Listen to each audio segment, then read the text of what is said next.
a wild, raucous town that springs up overnight, a whirlwind of activity filled with the clatter of construction, the rattle of dice, and the occasional gunshot.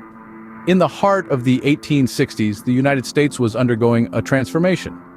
The Transcontinental Railroad, a feat of engineering that would connect the country's coasts, was under construction. As the tracks stretched westward, a curious phenomenon took shape.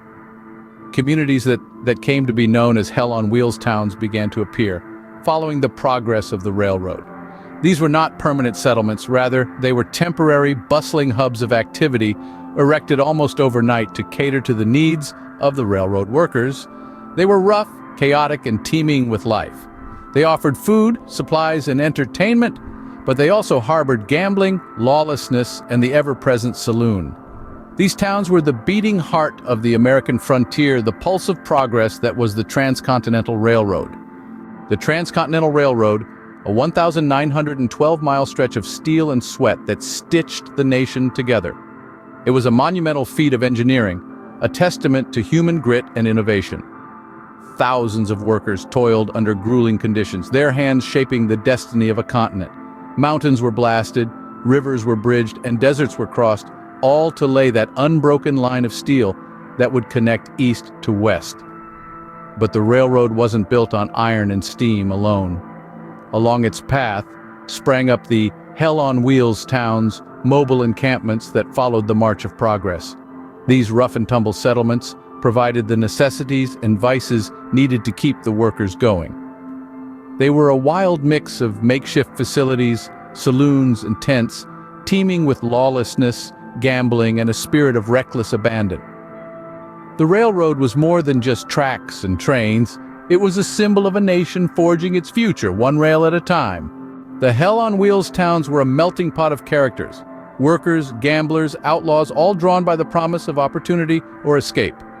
These transient settlements were a whirlwind of activity, marked by the relentless clang of construction and the ceaseless hum of human interaction. The towns were a chaotic blend of cultures and personalities, from the Irish and Chinese railroad workers, to the sharp-eyed entrepreneurs looking to strike it rich, to the hardened outlaws seeking refuge in the lawless landscape. Among the most notable was Doc Durant, a cunning businessman who amassed a fortune exploiting the railroad's construction, and who could forget the infamous Wild Bill Hickok, whose reputation as a gunslinger was cemented in these very towns. These characters and many more painted a vibrant, if volatile, portrait of life in Hell on Wheels. These towns were as fleeting as they were fierce, disappearing as quickly as they appeared, leaving behind only stories and the echo of hammer on rail. The last spike was driven, the last Hell on Wheels town packed up, but the legacy of this wild era lives on. These gritty, transient towns played a pivotal role in the expansion of the West. They were the stepping stones that bridged the gap between the coasts, facilitating the migration of thousands and the growth of new settlements. But their impact was not just geographical. The cultural changes they sparked were significant.